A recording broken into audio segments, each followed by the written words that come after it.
Hello everyone, welcome to Magnet Brains. मैं संचिता जैन आप सभी की एसएसटी एजुकेटर आज के इस सेशन में लेके आई हूँ आप सभी के लिए क्लास 12th बोर्ड स्टूडेंट्स के लिए पॉलिटिकल साइंस यानी कि राजनीति विज्ञान के चैप्टर नंबर 5 के एनसीईआरटी सॉल्यूशंस। चैप्टर नंबर 5 जिसका नाम है समकालीन विश्व में सुरक्षा। ये चैप्टर हम पूरा कंप्लीट कर चुके हैं। इसके हर एक टॉपिक को हमने बहुत ही बेहतरीन तरीके से हर एक सेपरेट वीडियोस के जरिए पढ़ा है और आज बारी है इस चैप्टर के ख़त्म होते ही इस चैप्टर के सारे क्वेश्चन आंसर की, जिनको हम एनसीईआरटी सॉल्यूशन के फॉर्म में सॉल्व करने वाले हैं। ऑलराइट, चलिए तो आज के सेशन को शुरू करने से पहले आप सभी से रिक्वेस्ट है कि जल्दी से जल्दी और ज़्यादा से ज़्यादा आज के इस वीडियो को आप सभी लाइक कर दें, शेयर कर दें, साथ ही साथ चैनल को सब्सक्राइब भी कर दें, क्योंकि मैग्नेट ब्रेन्स प्रोवाइड कराता है आपको क्लास 6 से लेकर क्लास 12 तक के सारे courses free of cost, high quality education के साथ, फुली ऑर्गेनाइज कंप्लीट कोर्स के साथ। जी हाँ, हम आपके लिए कई सारे टॉप कोर्सेज हिंदी और इंग्लिश दोनों मीडियम में प्रोवाइड कराते हैं। सीबीएसई बोर्ड के साथ साथ MP board, UP board, Bihar board, Delhi board और राजस्थान बोर्ड यानी कि 5 स्टेट बोर्ड के सिलेबस को कवर कराया जाता है। काफ़ी सारी स्पेशल कोर्सेज भी हमारे पास, जैसे कि वैदिक मैथ्स क्रैश कोर्स और स्पोकन इंग्लिश, और इतने सारे कोर्सेज आपको एक ही जगह एक ही सिंगल प्लेटफॉर्म पर हाई क्वालिटी एजुकेशन के साथ, फुली ऑर्गेनाइज कंप्लीट कोर्स के साथ एकदम फ्री ऑफ कॉस्ट मिलते हैं। अगर आपको ई बुक्स और ई नोट्स की भी ज़रूरत है तो वीडियो के डिस्क्रिप्शन में उसकी लिंक दी गई है, वहाँ जाइए, क्लिक कीजिए, सारी चीज़ें सारी जानकारी के साथ आपको मिल जाएंगी। ऑलराइट, तो सभी रेडी हैं? शुरू करें? शुरू करते हैं, बिल्कुल करते हैं। तो भाई लाइक शेयर कर देना है। और ये जो सेशन है ना आज का, ये सबसे इम्पॉर्टेंट सेशन होने वाला है, क्योंकि एनसीईआरटी सॉल्यूशंस है। एनसीईआरटी के सारे क्वेश्चन आंसर इस चैप्टर के आपको कराए जाएंगे और आपके एग्जाम पेपर में सवाल यहीं से बनते हैं। तो शुरू करें? चलिए तो शुरू करते हैं आज का ये बेहतरीन, इंटरेस्टिंग और वेरी इंपॉर्टेंट सेशन आपके लाइक और शेयर के साथ। और हाँ, जो पॉलिटिकल साइंस की आपको क्लास 12th बोर्ड की क्लास मिलती है वो मिलती है रोज़ रात को 10 बजे। तो ये जानकारी याद रखनी है, रोज़ रात को 10 बजे जुड़ जाना है मैग्नेट ब्रेन्स हिंदी मीडियम के साथ, और बाकी के 12th स्टूडेंट्स को भी जोड़ लेना है। ऑलराइट, चलिए तो सबसे पहला सवाल क्या है? निम्नलिखित पदों को उनके अर्थ से मिलाएं, यानी कि यहाँ पर आपको सही जोड़ियाँ मिलानी है। क्या मिलानी है? सही जोड़ियाँ मिलानी है। चलिए तो ये कॉलम ए मान लेते हैं हम, ठीक है, और ये मान लेते हैं कॉलम बी, ठीक है। तो कॉलम ए की जोड़ी कॉलम बी से मिलानी है। किस पॉइंट की किससे जोड़ी मिलेगी वो काम आपको ही करना है। चलिए तो बताइए जल्दी से। विश्वास बहाली के उपाय, कॉन्फिडेंस बिल्डिंग मेजर्स, इनमें से किससे मिलेगी इसकी जोड़ी? अस्त्र नियंत्रण, गठबंधन, और चौथे नंबर पर है निरस्त्रीकरण, ठीक है। फिर है कुछ खास हथियारों के इस्तेमाल से परहेज, किससे मिलेगी इसकी जोड़ी? राष्ट्रों के बीच सुरक्षा मामलों पर सूचनाओं के आदान प्रदान की नियमित प्रक्रिया, सैन्य हमले की स्थिति से निपटने अथवा उसके अपराध के लिए कुछ राष्ट्रों का आपस में मेल करना, हथियारों के निर्माण अथवा उनको हासिल करने पर अंकुश। बता दो भाई जल्दी से। 1 2 3 4 की जोड़ी का खा गा घा में से किससे मिलेगी? जल्दी से मिलाइए, आपके पास 30 सेकेंड का समय है। 30 सेकेंड का समय है, मैं साइड में हो जाती हूँ। जल्दी से बताना है और आंसर ऐसे बताना है, 1 का क्या होगा, ठीक है, 1 का क्या होगा, फिर 2 का क्या होगा, 3 का क्या होगा और 4 का क्या होगा। ऐसे करके आपको कमेंट में लिखते जाना है। उसके बाद हम चेक भी करेंगे, आंसर भी बताएंगे आपको, ठीक है। तो ध्यान से देखो, जल्दी जल्दी जल्दी। आ गया समझ में? ठीक है, तो फटाफट कमेंट कर दो भाई। कमेंट करने के लिए आपके पास है 20 सेकंड का समय, 20 सेकंड का। अब आप कहेंगे भाई इतना कम समय क्यों दिया जा रहा है? तो भाई यहीं से आपकी प्रैक्टिस कराई जा रही है। एग्ज़ाम में ज़्यादा समय नहीं मिलता, 3 घंटे से ज़्यादा का समय किसी भी एग्ज़ाम में नहीं मिलता आपको, ठीक है। तो 3 घंटे के अंदर आप हर तरीके के क्वेश्चन टाइम मैनेजमेंट को देखते हुए कैसे करते हो, यहीं से हम आपको सिखाएंगे, ठीक है। चलिए तो देख लेते हैं, फटाफट से देख लेते हैं। ये है भाई कॉलम ए, कॉलम बी, और यहाँ पर हम दिखते जाएंगे आंसर। तो सबसे पहले क्या है? विश्वास बहाली के उपाय जिसे कहा जाता है कॉन्फिडेंस बिल्डिंग मेजर्स, ठीक है, इसकी जोड़ी मिली है किससे? घा से। क्या है भाई? राष्ट्रों के बीच सुरक्षा मामलों पर सूचनाओं के आदान प्रदान की नियमित प्रक्रिया है। जैसे काफ़ी सारे राष्ट्र, काफ़ी सारे देश हैं, सबको एक दूसरे से खतरा हो सकता है, लेकिन एक दूसरे पर हमें विश्वास भी बना के रखना पड़ेगा। तो विश्वास बहाली के उपाय किस पर डिपेंड करते हैं? कि जितने भी दुनिया के देश हैं वो सुरक्षा मामलों पर एक दूसरे को सूचनाएं दें और एक दूसरे से सूचनाएं लें, तब जो है एक देश का दूसरे देश पर विश्वास बना रहेगा। ठीक है, चलिए दूसरी बात, अस्त्र नियंत्रण। अस्त्र नियंत्रण की जोड़ी बनी है घा से। किससे बनी है? घा से। तो हथियारों के निर्माण अथवा उनको हासिल करने पर अंकुश।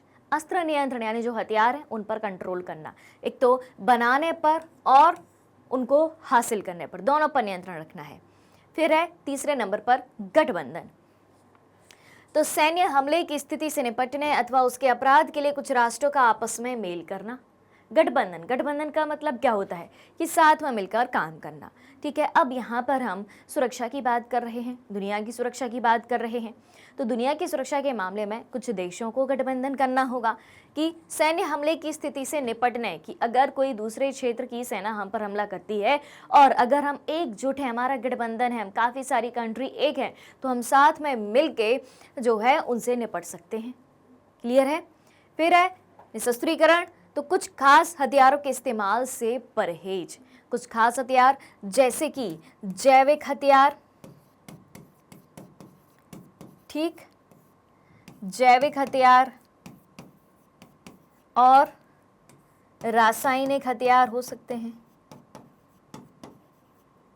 क्लियर?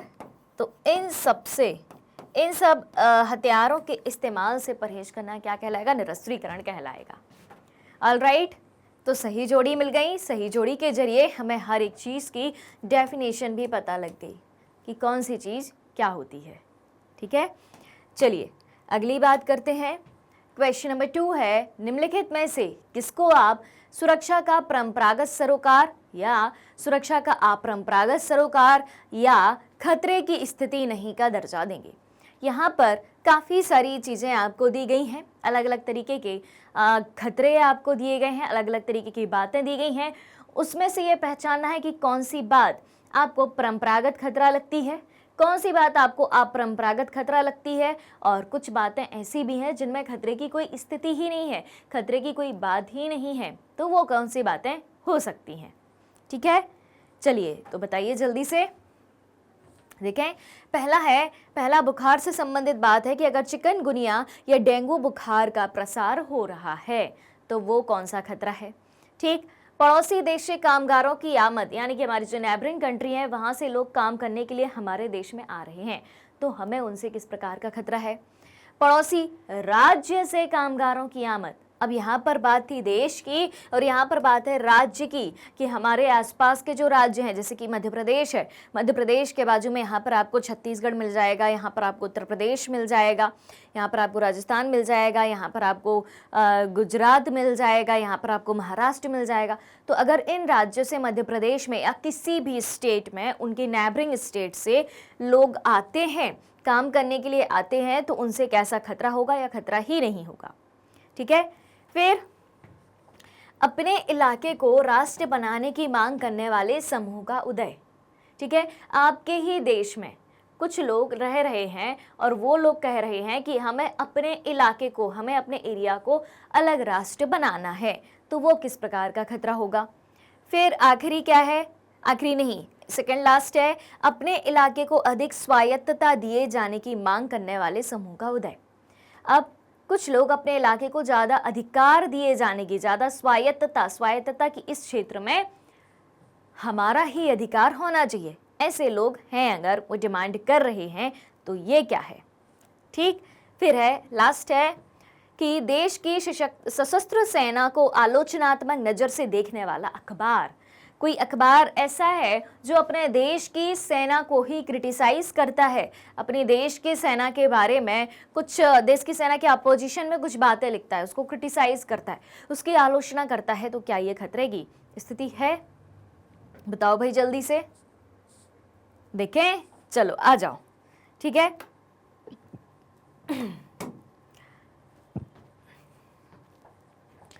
चिकनगुनिया डेंगू बुखार का प्रसार, ये क्या है? गैर पारंपरिक सुरक्षा चिंता। ठीक है, अब पारंपरिक और गैर पारंपरिक होता क्या है, सबसे पहले ये समझना जरूरी है। तो देखो, पारंपरिक सुरक्षा की जब बात आती है तो इसमें होता है क्या? सैन्य खतरा। सैन्य खतरा कि एक देश को किसी दूसरे देश से खतरा हो सकता है और उन खतरों से निपटने में हमें सेना की मदद लेनी पड़ेगी। फिर अगर हम बात करें किसकी?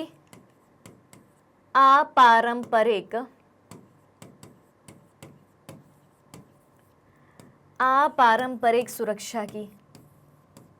ठीक है, तो यहां पर जो है रहता है क्या? मानवीय खतरा। ठीक है, मानवीय खतरा कि वहां रहने वाले लोगों के लिए किसी ना किसी तरीके का खतरा है। ठीक है, अब बता दो आप। और देखो, तीसरी स्थिति हमें क्या दी थी कि क्या पहचानना है कि खतरे की स्थिति है ही नहीं, तो भाई उसकी डेफिनेशन बताने की कुछ ज़रूरत है नहीं। ठीक है, उसकी अलग से डेफिनेशन क्या ही हो सकती है? इन दोनों की हो सकती है, ये मैंने आपको बता दिया। तो चिकनगुनिया डेंगू बुखार का प्रसार किसमें आएगा? गैर पारंपरिक सुरक्षा चिंता। ठीक है, क्यों? क्योंकि इससे मानवों को खतरा है। किसी एक देश को दूसरे देश से खतरा नहीं है, उस देश में ही ऐसे वायरस फैले हैं, मच्छर के द्वारा ही ये बुखार होते हैं। तो ये क्या है? गैर पारंपरिक सुरक्षा चिंता है। ठीक, एक बात हो गई। अब दूसरी बात क्या है? पड़ोसी देश से कामगारों की आमद। पड़ोसी देश से लोग हमारे यहाँ काम करने के लिए आ रहे हैं, तो ये क्या है? पारंपरिक सुरक्षा चिंता, क्योंकि दूसरे देश से लोग आ रहे हैं काम करने के लिए। क्या पता उनमें से कौन सा व्यक्ति कैसा हो, कोई घुसपैठिया भी हो सकता है, कोई आतंकवादी भी हो सकता है। तो एक तरीके का सैन्य खतरा है ये कि नहीं? बिल्कुल है। फिर ये तो देश की बात थी, अब है पड़ोसी राज्य से कामगारों की आमद। पड़ोसी राज्य से लोग आपके राज्य में काम करने के लिए आ रहे हैं, तो ये क्या है? गैर पारंपरिक सुरक्षा चिंता है। ठीक है, अब राज्य के अंदर से ही आ रहे हैं, मतलब हमारे देश के अंदर से ही आ रहे हैं, तो उनसे हमें इतना खतरा नहीं हो सकता, वो हमारे देश के ही निवासी हैं। ठीक है, अब है चौथा, अपने इलाके को राष्ट्र बनाने की मांग करने वाले समूह का उदय हो रहा है। ठीक है, क्या है कि अपने इलाके को राष्ट्र बनाने की मांग करने वाले समूह का उदय। अब कुछ लोग कह रहे हैं आपके देश में ही रह रहे हैं और कह रहे हैं कि इस इलाके को, इस राज्य को अलग कर दो, हम अपना अलग राष्ट्र बनाएंगे। तो भाई उनसे खतरा है कि नहीं है? वो कभी भी पूरे देश में आक्रमण कर सकते हैं। ठीक है, समझ में आ रही है बात? अगर उनकी मनमानी नहीं हुई, उनकी डिमांड पूरी नहीं की गई, तो वो किसी दूसरे तरीके का इस्तेमाल कर सकते हैं। तो ये क्या है? पारंपरिक सुरक्षा चिंता है, इसमें सेना का सहारा लेना पड़ सकता है। ठीक, फिर क्या है? अपने इलाके को अधिक स्वायत्तता दिए जाने की मांग करने वाले समूह का उदय। यहां पर राष्ट्र की बात थी। ठीक है, अब अगर अपने इलाके को अधिक स्वायत्तता दिए जाने की मांग उठ रही कि हमारे इलाके को ज्यादा अधिकार दे दो, क्योंकि यहाँ पर इन चीजों की जरूरत है। हम पिछड़े हुए लोग हैं, हमारे पास कुछ भी नहीं है, हमें ज्यादा अधिकार चाहिए। तो अगर ऐसे क्षेत्र को हम ज्यादा अधिकार दे रहे हैं, वहाँ की सरकार ज्यादा अधिकार दे रही है, तो क्या ये खतरा है? जी नहीं, खतरे की स्थिति यहाँ पर बिल्कुल भी नहीं रहेगी। उसके बाद देश की सशस्त्र सेना को आलोचनात्मक नजर से देखने वाला अखबार। आपके देश की सेना है और आपके देश का कोई ABCD कोई भी अखबार है, कोई न्यूज़पेपर है, ठीक है, वो अपने देश की सेना को क्रिटिसाइज कर रही है कि भाई सेना ने इस तरीके से काम नहीं किया, सेना यहाँ पर ये कर सकती थी, सेना फौरन अटैक कर सकती थी, सेना ने इस सिचुएशन को ऐसे डील नहीं किया। तो क्या इसमें खतरा है? क्या उस अखबार से खतरा है? जी नहीं। ठीक है, तो यहाँ भी आपको जो है खतरे की स्थिति नहीं मिलेगी। ऑलराइट, क्लियर है कहानी यहाँ तक की? कोई दिक्कत? चलें फिर आगे। चलिए आ जाइए। अब है क्वेश्चन नंबर 3, परंपरागत और अपारंपरिक सुरक्षा में क्या अंतर है? ठीक है, अभी जो हमने अलग अलग खतरों की पहचान करी, परंपरागत और अपरंपरागत, तो बस वही बात पूछी है कि परंपरागत और अपारंपरिक सुरक्षा में क्या अंतर है। गठबंधनों का निर्माण करना, अब दूसरा सवाल है इसी में कि गठबंधनों का निर्माण करना और उनको बनाए रखना इनमें से किस कोटि में आता है, परंपरागत सुरक्षा में या अपरंपरागत सुरक्षा में। ठीक है, अब गठबंधन क्या होते हैं? गठबंधन जैसे कि काफ़ी सारे लोग, जैसे हम पॉलिटिकल पार्टीज की चर्चा करें कि हम सुनते हैं कि उस राज्य में गठबंधन की सरकार है या उस देश में गठबंधन की सरकार है, तो ठीक इसी तरीके से सुरक्षा के मामले में काफ़ी सारी कंट्रीज क्या करती हैं, मिल जाती हैं, आपस में अपना एक समूह बना लेती हैं, गठबंधन कर लेती हैं और खतरों से निपटने की साथ में कोशिश करती हैं। ठीक है, तो सुरक्षा के मामले में यहाँ पर गठबंधन की बात कही जा रही है। तो गठबंधनों का निर्माण करना और उनको बनाए रखना इनमें से किस कोटि में आता है, ये हमें पता करना है। तो सबसे पहले तो हम जानेंगे परंपरागत और अपारंपरिक सुरक्षा में अंतर। ठीक है भाई, रेडी हैं सभी? तो भाई लाइक शेयर करते रहना है, लाइक और शेयर में कोई कंजूसी नहीं होनी चाहिए। ठीक है, चलिए परंपरागत सुरक्षा की बात करते हैं। तो जैसा कि अभी मैंने बताया था, परंपरागत सुरक्षा में क्या होता है कि सैन्य खतरा होता है। किससे? दूसरे देश की सेना से, कि पता नहीं भारत पर कब पाकिस्तान अटैक कर दे, भारत पर कब चाइना अटैक कर दे। भारत के युद्ध किसके साथ हुए हैं? पाकिस्तान और चाइना के साथ ही हुए हैं ना। ठीक है, समझ में आ रही है बात? तो परंपरागत सुरक्षा में क्या होता है, हमें दूसरे देश की सेना से बाहरी खतरा होता है। ठीक, फिर क्या है, भारत के पड़ोसी देशों के पास परमाणु हथियार हैं और वह शांति के लिए खतरा है। ठीक है, अब परंपरागत सुरक्षा की बात हो रही है तो हमें दूसरे देश की सेना से बाहरी खतरा है। अब भारत के जो पड़ोसी देश हैं, अब बाहरी खतरा मतलब भारत के पड़ोसी देश। देखो, एक देश को अपने पड़ोसी देश नेबरिंग कंट्री से ही सबसे ज़्यादा खतरा हो सकता है, क्योंकि वही बाजू में रह रही है, वही सबसे पहले अटैक कर सकती है आप पर।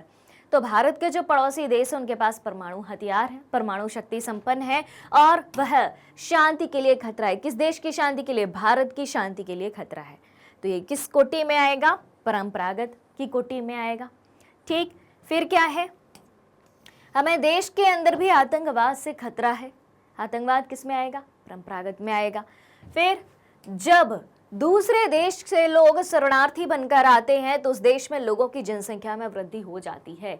जी हाँ, अब जैसे कि मान लो, याद करो 1971 के दौर को, इस पॉइंट को मैं समझा रही हूँ, ध्यान से सुनना। 1971 क्या हुआ था? 1971 में सबसे पहले तो ये बताओ, 1971 में क्या हुआ था, बताओ जल्दी से। भारत पाक युद्ध हुआ था। ठीक है भाई, हुआ था,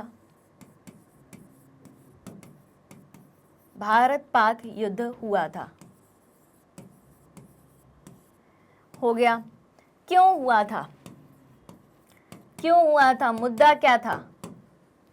भारत पाक युद्ध क्यों हुआ था? बांग्लादेश के मसले को लेकर। ठीक,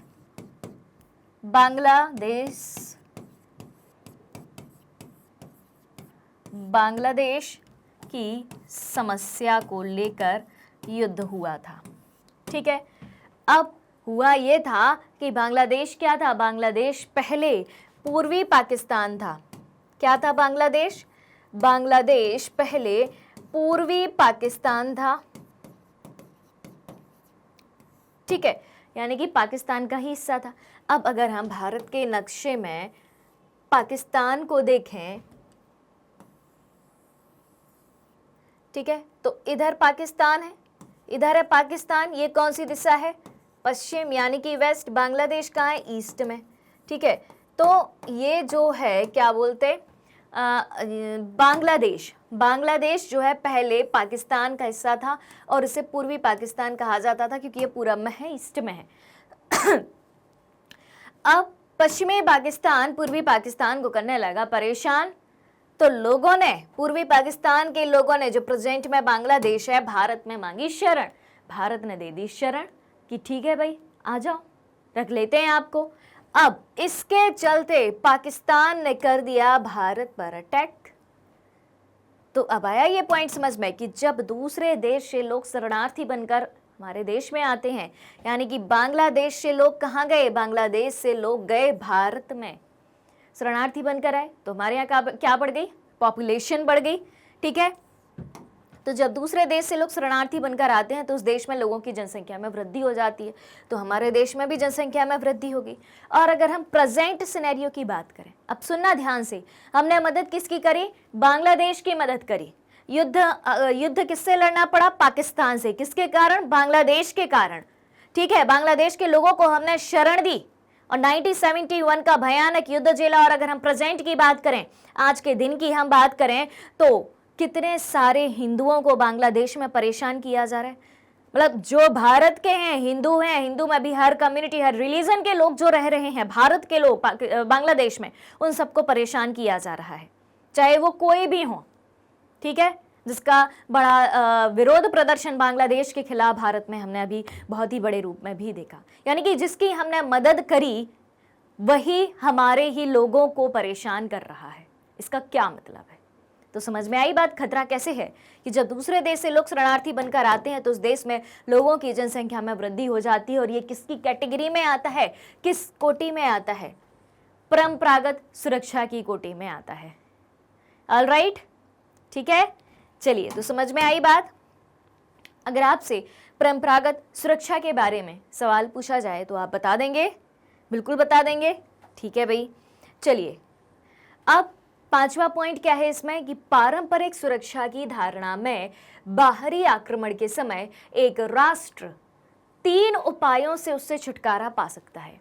अगर मान लो कि हम पर किसी का अटैक होता है, पारंपरिक सुरक्षा में क्या होता है? सैन्य खतरा, यानी कि एक देश की सेना दूसरे देश पर आक्रमण कर रही है, तो इस सिचुएशन में हम 3 उपायों से छुटकारा पा सकते हैं उस आक्रमण से। कैसे? पहला तो भैया आत्मसमर्पण कर दो, सरेंडर कर दो। वो देश जो चाहता है उसके सामने सरेंडर कर दो कि भाई हम सरेंडर करते हैं आपके सामने, हमें युद्ध नहीं लड़ना। ठीक। दूसरी बात, आक्रमणकारी राष्ट्र की बातें मानकर, वो जो बातें कह रहे हैं उनकी बातें मान लो, डिमांड मान लो उनकी कि ठीक है भाई, ठीक। फिर आक्रमणकारी राष्ट्र को युद्ध में हरा कर, या तो भाई जाओ युद्ध लड़ो और हराओ उनको। ठीक है, तो इन 3 उपायों से हम छुटकारा पा सकते हैं। ये होती है बात परंपरागत सुरक्षा की। अब अपारंपरिक सुरक्षा के बारे में चर्चा कर लेते हैं कि अपारंपरिक सुरक्षा क्या होती है। ठीक है, चलिए, इससे भी सेपरेट सवाल भी पूछा जा सकता है कि परंपरागत या अपरंपरागत सुरक्षा के बारे में बताइए। ठीक है, अलग अलग भी पूछा जा सकता है। तो देखें, पहला पॉइंट क्या है इसमें कि बाहरी खतरों के साथ साथ हमें अपनी सरकार से भी खतरा होता है। ठीक है, बाहरी खतरे तो हैं, लेकिन हो सकता है, क्योंकि अपारंपरिक सुरक्षा में क्या है, देश के अंदर खतरा, मानवीय सुरक्षा की बात यहाँ पर आ सकती है। किसकी बात आएगी अब यहाँ पर? मानवीय सुरक्षा की। अगर एक देश के नागरिकों को खतरा है उस देश में रहते हुए, यानी कि किससे खतरा है? उस देश की गवर्नमेंट से खतरा है, उस देश की सरकार से ही नागरिकों को खतरा है। ठीक।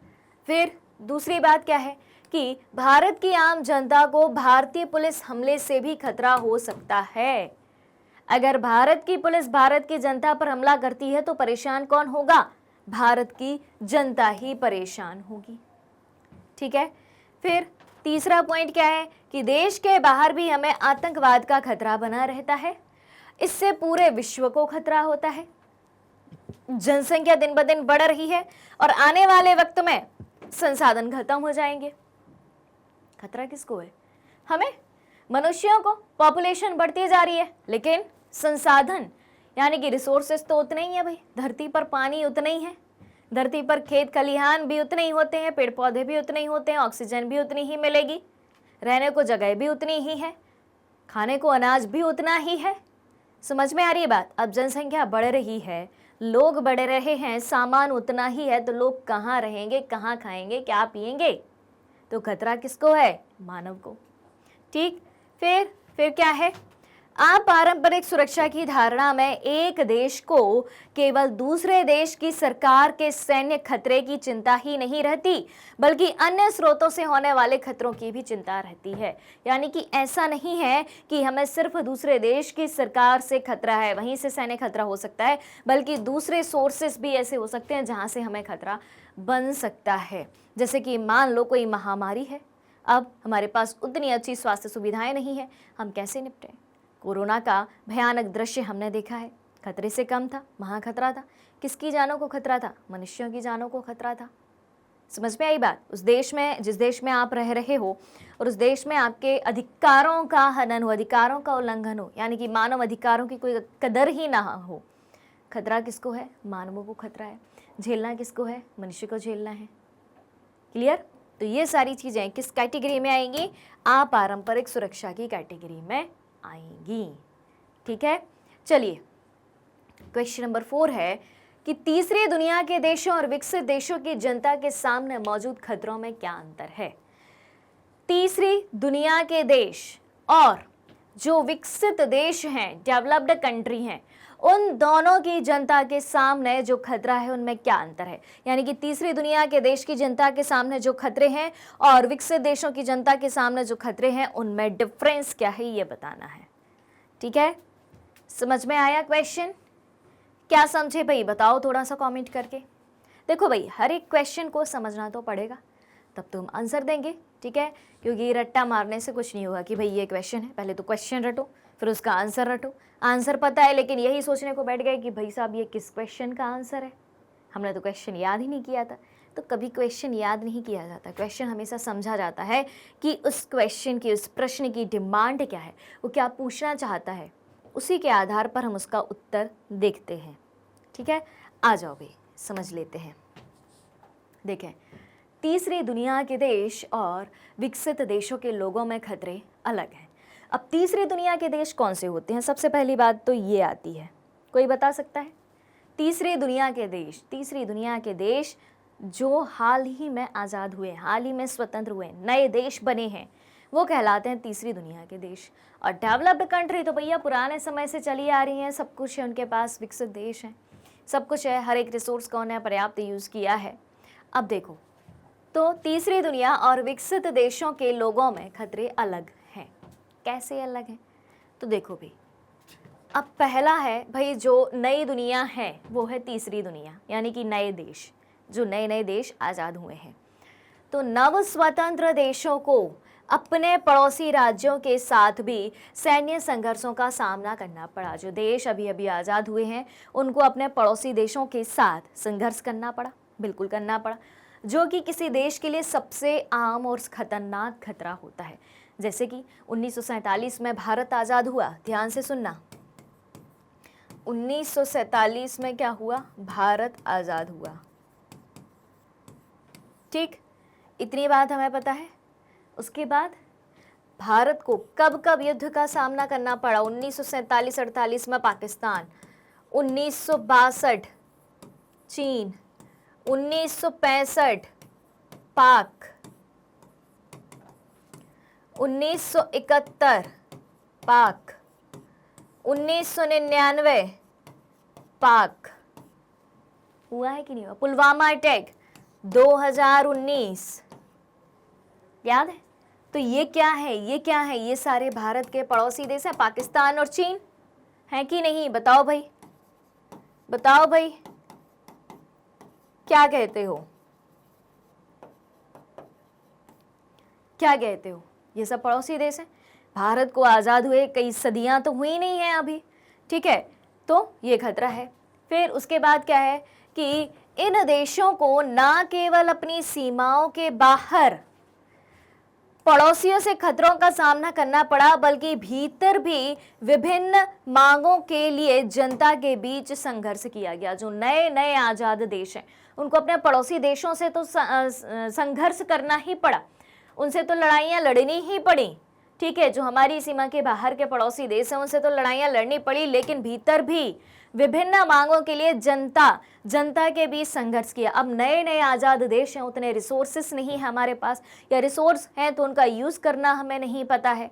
धीरे धीरे हम चीज़ें समझ रहे हैं, देख रहे हैं, आगे बढ़ रहे हैं। अब जनता की डिमांडें बढ़ती जा रही हैं, तो देश की सरकार को, देश चलाने वाले लोगों को जनता की डिमांडों का सामना करना पड़ेगा कि नहीं करना पड़ेगा?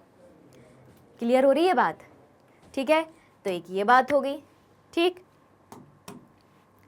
फिर देखें, आंतरिक रूप से नए देश अलगाववादी आंदोलनों से खतरे के बारे में चिंतित थे जो स्वतंत्र देशों का गठन करना चाहते थे, ठीक है? आंतरिक रूप से नए देश अलगाववादी आंदोलन के खतरे के बारे में चिंतित थे कि देश के अंदर ही जो कुछ भी हो रहा है, यानी देश के अंदर एक देश के नागरिक ही अगर अलग होने की बात कर रहे हैं, अपना एक अलग राष्ट्र बनाने की मांग कर रहे हैं, जैसा कि श्रीलंका में तमिल कम्युनिटी के लोगों ने किया था, ठीक है, तो ये भी उस देश के लिए खतरा है कि नहीं है कि भाई एक देश के नागरिक ही अलग होने की मांग कर रहे हैं। फिर क्या है, नए देशों के लिए पड़ोसियों के साथ बाहरी युद्धों ने और आंतरिक युद्धों ने उनकी सुरक्षा के लिए गंभीर चुनौती पेश करी। अब नए नए देश बने हैं, पड़ोसियों के साथ युद्ध होने की संभावनाएं हैं, युद्ध भी हुए हैं और आंतरिक युद्ध भी हो रहे हैं कि देश की जनता की अलग अलग डिमांड है, आपस में वो लड़ रहे हैं, तो भाई सुरक्षा के लिए चुनौती है कि नहीं। और ऐसी कई चुनौतियां हैं जिनका सामना विकसित देशों को करना है, ऐसी कई चुनौतियां दूसरी भी हैं जिनका सामना कौन करेगा, डेवलप्ड कंट्रीज करेंगी। कौन सी चुनौतियां हो सकती हैं डेवलप्ड कंट्रीज के लिए, ये बताओ। अब सोचो सोचो सोचो। देखो, एक तो दुनिया की समस्याओं को सुलझाने का काम किसको करना होता है, डेवलप्ड कंट्रीज को। जो बड़े बड़े इंटरनेशनल लेवल के मंच हैं उसमें लीड कंट्री के रूप में कौन शामिल होता है, डेवलप्ड कंट्री शामिल होती हैं। समझ में आ रही बात। दूसरी बात, दुनिया की दूसरी कंट्री में अगर चीज़ों की आवश्यकता है, उनकी सप्लाई किसको करना है, डेवलप्ड कंट्री को करना है। जैसे हम अमेरिका की बात करें, भाई विश्व की महाशक्ति है, ठीक है, लेकिन विश्व की महाशक्ति होने के नाते रिस्पॉन्सिबिलिटीज कितनी सारी हैं। दूसरे देशों से आक्रमण की तो है कि दूसरी डेवलप्ड कंट्रीज भी उन पर आक्रमण कर सकती हैं, लेकिन अंतर्राष्ट्रीय स्तर पर अपना लीड रोल भी उन्हें निभाना होता है। क्लियर। चलिए क्वेश्चन नंबर 5 है, आतंकवाद सुरक्षा के लिए परंपरागत खतरे की श्रेणी में आता है या अपरंपरागत। बताओ भाई, आतंकवाद जो है सुरक्षा के लिए परंपरागत खतरे की श्रेणी में आता है या फिर अपरंपरागत। सोचो किस में आएगा आतंकवाद, परंपरागत सुरक्षा या फिर अपरंपरागत सुरक्षा। देखें, चलिए देख लेते हैं। तो आतंकवाद एक जहर के रूप में माना जाता है, जहर के रूप में, जो कि विभिन्न तरीकों से किसी देश को मार सकता है। अब किसी व्यक्ति की जान अगर जहर खा के जा रही है, अगर किसी व्यक्ति ने जहर खाया तो उसकी जान को खतरा है, वो मर सकता है। तो अगर किसी देश में आतंकवाद है ना, तो वो देश भी मर सकता है। पाकिस्तान की हालत देख लो आप, ठीक है। तो आतंकवाद एक जहर के रूप में माना जाता है जो विभिन्न तरीके से किसी देश को मार सकता है। आतंकवाद विभिन्न तरीकों से देश में शांति और व्यवस्था को घायल करने के लिए गैर पारंपरिक खतरा है। हमसे पूछा था कि परंपरागत में आता है या अपरंपरागत। अपरंपरागत का मतलब होता है गैर परंपरागत, ठीक है, जो परंपरागत नहीं है, ठीक। तो आतंकवाद को क्या माना गया है, गैर पारंपरिक खतरा माना गया है, क्योंकि देश के अंदर ही देश को मारने का काम कर रहा है आतंकवाद, यानी कि वहां रहने वाले लोगों के लिए ही खतरा है। तो आतंकवाद क्या है, आतंकवाद एक मानवीय खतरा है। किस प्रकार का खतरा है, मानवीय खतरा है, ठीक। आतंकवाद का उद्देश्य क्या होता है, राजनीतिक हिंसा को नागरिकों और जानबूझकर अंधाधुंध तरीके से लक्षित करना है, ठीक है। नागरिकों को टारगेट करता है कि हम उस देश के नागरिकों को ही नष्ट कर देंगे, बेकसूर लोगों को नष्ट कर देंगे। कई सारे बम ब्लास्ट होते हैं, हम जब तब ये घटनाएं सुनते रहते हैं कि भाई पर्टिकुलर उस एरिया में बम ब्लास्ट हो गया। कैसे हो गया, आतंकियों ने किया है, ठीक है। फिर आमतौर पर नागरिकों को संघर्ष में राष्ट्रीय सरकार और अन्य दलों के खिलाफ एक हथियार के रूप में आतंकित किया जाता है। क्या कहा गया है यहाँ पर कि आमतौर पर नागरिकों को संघर्ष में राष्ट्रीय सरकार यानी कि उस देश की सरकार और अन्य दलों के खिलाफ एक हथियार के रूप में आतंकित किया जाता है, ठीक है। किसी भी देश के नागरिकों को अगर आतंकवाद के जरिए दिक्कत पहुंचाई जा रही है, चोट पहुंचाई जा रही है, तो सीधी सी बात है कि उस देश की राजनीति पर, उस देश की राष्ट्रीय सरकार पर प्रहार किया जा रहा है। फिर नागरिक क्या कहेंगे कि हमारे देश की सरकार सचेत नहीं है क्या। अब मान लो एक कंट्री को दूसरी कंट्री से दुश्मनी है, तभी वो वहां पर आतंकवाद फैलाएगा। भारत और पाकिस्तान की दुश्मनी है, पाकिस्तान भारत में जब तक आतंकी हमले करते रहता है, ये बात सभी को पता है।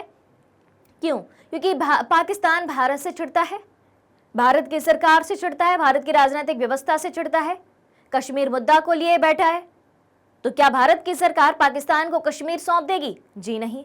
तो सीधी सी बात है कि सरकार पर प्रहार वो नागरिकों पर प्रहार करके कर रहा है। अब आई बात समझ में, आतंकवाद का मसला समझ में आया? क्लियर? तो आतंकवाद सुरक्षा के लिए परंपरागत खतरे की श्रेणी में आता है या अपरंपरागत? तो अपरंपरागत, यानी कि गैर परंपरागत खतरा है जो उस देश के मानवों के लिए खतरा है। ठीक, चलिए फिर अगला पॉइंट क्या है कि आतंकवाद में विमानों का अपहरण करना या ट्रेन, कैफे, बाजार और अन्य भीड़भाड़ वाले स्थानों पर बम लगाना शामिल है। मैंने अभी बताया आतंकी क्या करते हैं, बम लगा देते हैं। विमानों का अपहरण करना, ठीक है, ट्रेन, कैफे, बाजार, भीड़भाड़ वाले स्थानों पर बम लगा देते हैं। पता भी नहीं चलता कि किसके बैग में कहाँ बम रखा है। ट्रेन में किसी बैग में बम रख दिया, किसी को क्या पता। ट्रेन में हजारों बैग रखे हैं, हर एक बोगी में बैग रखे हैं, किसको क्या पता कि भाई ये किसका बैग है और क्या रखा है इसके अंदर। हमें अपनी सुरक्षा होती है कि भाई हमारा बैग हमारे पास रहे, ठीक है, जो लोकतंत्र के लिए कई मायनों में खतरा है अगर ऐसा होता है तो, जिसे हमने 11 सितंबर 2001 को वर्ल्ड ट्रेड सेंटर पर आतंकवादी हमले में दिखा था। क्लियर? फिर अन्य सरकारें और जनता भी आतंकवाद पर अधिक ध्यान दे रही हैं और एक भी ऐसा देश नहीं है जो आतंकवाद से किसी भी तरह से लाभान्वित हो। आतंकवाद से लाभ किसी को नहीं होता भैया, घाटा ही होता है। और जो स्वयं आतंकी है उनकी जान को भी खतरा होता है। और जिस देश के वो आतंकवादी होते हैं उस देश की सरकार उन्हें बहुत पैसा देती है और अगर वो मर जाते हैं आतंकी हमले में, वो पर्टिकुलर आतंकवादी, तो उनको उसका मुआवजा भी वहां की सरकार देती है। जी हाँ, ऐसा होता है। किसी अगर दूसरे देश के लोग, दूसरे देश के आतंकवादी अगर आप पर हमला कर रहे हैं, बम विस्फोट कर रहे हैं आपके देश में, तो उस देश की सरकार ये काम करा रही है। ये बात हमेशा याद रखना। समझ में आई बात?